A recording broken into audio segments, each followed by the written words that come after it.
Hello, everyone. Welcome to Durrett's Take. Happy Friday. Let's get started. So the ESPYs are this weekend, and I wanted to go ahead and kind of do my own ESPYs version, if you will. It's just going to be comprised of football and basketball, both at the college and professional level, because I don't care about the other sports. Um, and some topics are similar to what they do in normal ESPYs. Some I included some different awards as well. So let's get started. So for the best male athlete of the year, my top four are LeBron James, Giannis Antetokounmpo, Lamar Jackson, and Patrick Mahomes. Um, in my mind, I feel like it, and this one was very hard for me to pick, but I'm going to go with Patrick Mahomes because he led a team to the Super Bowl, and he's still very young and raw, and he has so much more potential. Now you can say LeBron James for leading the Lakers to their success right now.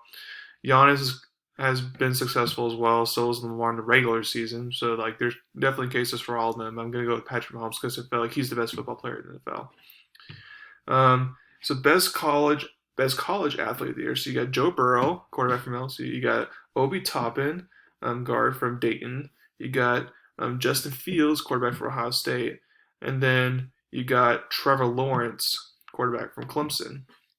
And this one again was very hard for me to pick. But I'm going to go ahead and go with Joe Burrow because he led his team to undefeated season. He just like did so well. Now I don't feel like he's the best quarterback out of the three, but because before so well, he definitely deserves the best college athlete. And then the best team award. So you got this one can include both college and professional. So you got the Kansas City Chiefs, you got the San Francisco 49ers, you got the Milwaukee Bucks, and you got the LSU Tigers. So for me, I'm going to go with this one with LSU because, again, they went to an undefeated season and they beat so many good teams in the process while doing so. It was just an unbelievable year for our college team. And then best coach of the year. So you got Mike Budenholzer for the Bucks, Ed Orgeron for LSU, Andy Reid for the Chiefs, and Anthony Grant, the Dayton head coach, who won AP Coach of the Year. But this one I feel like is like, well, there's a good options. It's pretty much the same like it's Andy Reid finally winning his first Super Bowl under all this, under everything that he went through, getting so close every time to falling short. He finally did, and he has a loaded roster. He's continued to be set up for the future. So Andy Reid's a clear winner there. Now, here, this one won't be players per se. But it's more like cool moments or games and stuff like that. So let's get started. So for the best college football game of the year, here are the four options I came up with. You got Ohio State versus Clemson in the playoff semifinals. Like that was an epic game. Came down right to the wire. At first, it looked like Ohio State was going to blow up, and then Clemson made it more interesting. I remember staying late for that game. And it was pretty fun to watch. Next is the Alabama versus Auburn, the Iron Bowl Classic. I mean, even though it was like back and forth and stuff, but Alabama mainly had the advantage, but also Auburn took advantage late, and Alabama made some missteps and by missing a field goal and then a penalty, and then Auburn was able to come out and win. And that was a classic game. Also knocked Alabama out of the playoff discussion, and it was I remember watching that game. It was fun to watch from beginning to end. And then another one's Oklahoma versus Baylor, and this is their regular season matchup, not the conference championship game, which was decent, but I like their first regular season matchup better because Baylor, I I forgot they ever had like their 20-point lead or 24-point lead, whatever, and then Oklahoma came all the way back in the second half to knock them out and get the win. It was one of the most impressive comebacks in college football history. Um, and then the last one was the one of the first games of the season in Oregon versus Auburn at Jerry World. Like that game, it looked like Oregon had control throughout, and Auburn made their run, like kind of like the Alabama made their run, came right to the wire, and Auburn made some clutch plays, and they're able to win the season opener. And that also basically, in a way, knocked Oregon out of the playoffs because um, they needed that win in order to look very impressive. But anyways, for the winner, I had the winner being the playoff semifinal games. That because that Ohio State Clemson game was just super good. So now for the best NFL game of the year, there are multiple options. It was hard to pick, but I got the Vikings versus Cowboys. That's the one. There's a lot of touchdowns scored. It came down right to the wire. If it wasn't for bad play calling, in my opinion, then the Cowboys would have scored a winning touchdown with like a minute left, wherever. It was a pretty exciting game. Um, the Ravens versus 49ers. While that game was a flashy per se, mainly because of bad weather, it was a close game. Came down to the winning field goal. Like it featured the top two teams. in the NFL at the time. It was just super good. And then you got the Seahawks versus 49ers. Um, and that one, I'm talking about their first matchup in San Francisco, where it came down to overtime and Seattle making a field goal and win. That was a pretty exciting game because then it showed, okay, the 49ers, well, I can actually be beaten now. Like, oh, wow, Russell Wilson's really good. And then the last one is the 49ers at Saints. High scoring game, came right to the wire, and basically that game decided who got the number one seed. So the winner is going to be that 49ers versus Saints game. Like, that was just an awesome game to watch. And like I said, it decided the number one seed is very important for implication wise. Okay, so best college basketball games of the year. You have Dayton versus Kansas when they met in the Maui Invitational. They came down right to the wire. And the way the both teams finished ended up being a matchup of two top five teams. It was really fun and exciting. One of Dayton's only losses. And the other loss came at a buzzer beater to a pretty good top 25 Colorado team. So, they're, like I said, Dayton's a pretty good squad. And then you have Kansas versus Villanova. Kansas was neutral, but it was mainly at Villanova, and Villanova was able to win within one possession. It was really awesome. And that's featured two top 10 matchups. And then you got Kansas versus Baylor. The second time they meet when they were in Baylor, and Waco game day was there, and Baylor had beaten them before, but then Kansas just played really good defense and made the clutch plays to win. And then you have Gonzaga at BYU. BYU senior night is electric, and Gonzaga was about to be number one in the country because Baylor had just lost, and BYU destroyed their dreams there. So for the winner of this game, I'm going to go with Dayton versus Kansas. Like, that game was just super electric and fun, and it was fun to watch. Okay, now the best NBA game of the year. Again, multiple options here. You got the Clippers versus Lakers, and this one specifically, they're meeting on Christmas Day. You got the Lakers at Mavs in their second meeting. That game was close. It came down right to the wire. Danny Green got open for a three somehow and was able to tie the game up. That forced overtime, which then led to the Lakers win. And that game was awesome. Then you got the Rockets versus Celtics. That game was interesting because, Celtics were down by 4. They made the first, and they went to the free throw line, made the first, missed the second, tapped it out, and then they were able to shoot a tying three-pointer set overtime. Now Rockets still won in the end, but it was still awesome to see. And then the last one is Celtics at the Clippers. That game featured a couple overtimes as well, and that was a bunch of good scoring from Kawhi and Jason Tatum, stuff like that. Exciting to watch. For this one though, the winner, I'm going to go with Clippers versus Lakers Christmas Day. That game, it looked like Lakers were going to win the wrap, and all of a sudden Clippers made the clutch plays, and Patrick Beverly and Kawhi playing good defense on LeBron, and he couldn't perform. And then for the college football upset of the year. Now for the criteria on this one, yeah, there's been teams like Appalachian State being North Carolina or something like that, or Florida National being Miami. But in this one, I'm talking about upsets that kind of had an impact on the college football, on teams trying to vie for the college football playoffs, basically.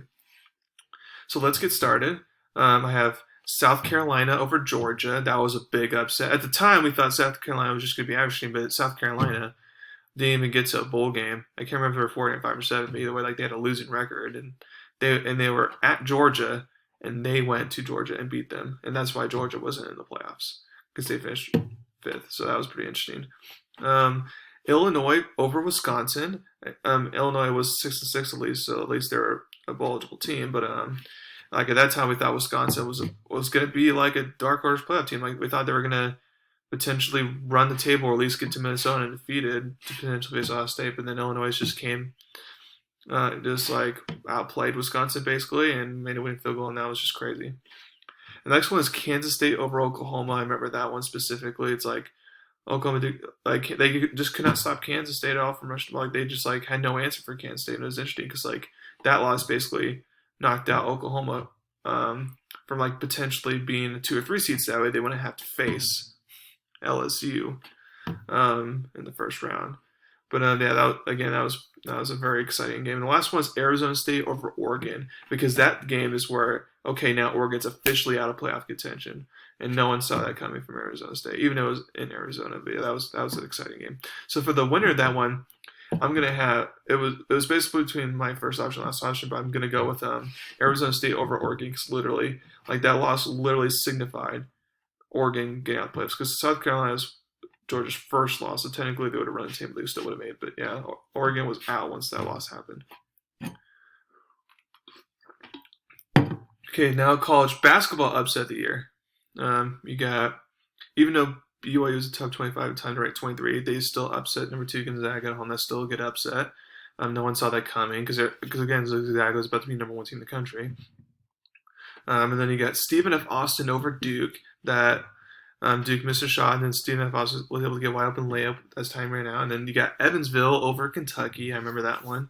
And then you have UNLV over San Diego State. That's when they were playing at San Diego State.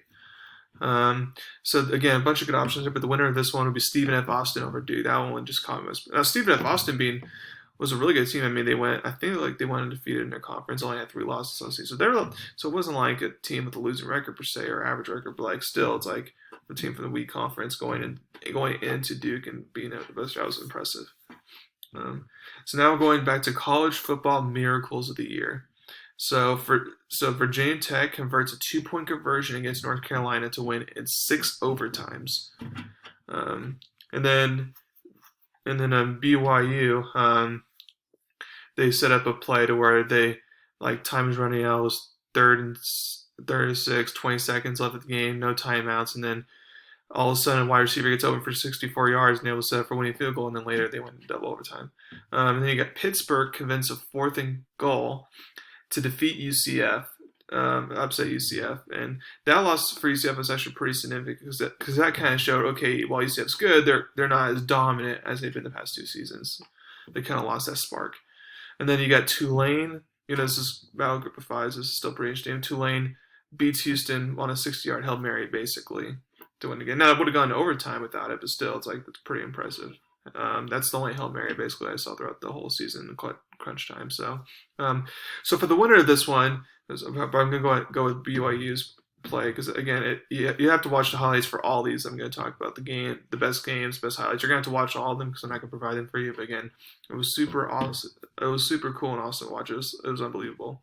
It was basically like a Hail Mary, even though it just set up a tiny field goal.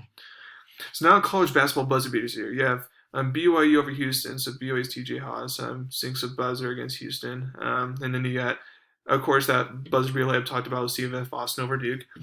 And then you have a Colorado guard making a 3-pointer at the buzzer against Dayton, which is, again, Dayton's only other loss, really good team. And then you have Seton Hall, where you have a forward tip in a shot with like 0.6 seconds left over Butler for the win. So this one, again, was very hard for me to pick, but I'm going to go with that tip in because, again, that was just super unbelievable. Like, Butler just tied the game, and all of a sudden, Seton Hall just gets a quick tip in 0.6 seconds left, and it's pretty hard to do. So now, top NBA buzzer beaters this past year. So 2 of them actually feature Bojan Bogdanovic. He makes a 3-point at the buzzer to beat Milwaukee, and then he makes a 3-point at the buzzer to beat Houston at Houston, and then there's a Sixers forward where the Josh Richardson, he missed a free throw on purpose, and then the forward caught it and tipped it back in as time expired to send the game to overtime. And then you got a Kings guard, I think his name is Belize or something, but like he made a 3 seconds left over the Rockets to win. But this one I'm going to go with Bojan beats Houston at the buzzer because that shot, the specific 3-point that he made was like a very, very hard shot. Like I did not think it was going in at all, and it was really good for Utah. And then last but not least, top clutch plays in the NFL this past year. So you got 49ers tight end Kittle converts that 4th and 2 for like 50-yard game, whatever, to set up that winning field goal. Then you got the Vikings tight end Rudolph catching the touchdown pass against the Saints in overtime. Then you got Falcons wide receiver Julio Jones catches a touchdown pass with 1 second left, upset the 49ers. Then Mitchell Trubisky completes a pass with 1 second left and then set up a winning field goal. But this one I'm going to pick Julio Jones' catch because no one expected the Falcons to go into San Francisco to upset them. And the fact that he barely caught in the end zone because it was like borderline. And it was a pretty hard catch to make as well. Like it was just pretty awesome. Like everyone was so in shock. So I'm going to go with that one, even though the other ones have more ramifications, stuff like that. So that's all my awards for this week. Thank you for listening to my podcast today. Please tell everyone about it. And please subscribe to my channel. Thank you very much. And you all have a wonderful weekend.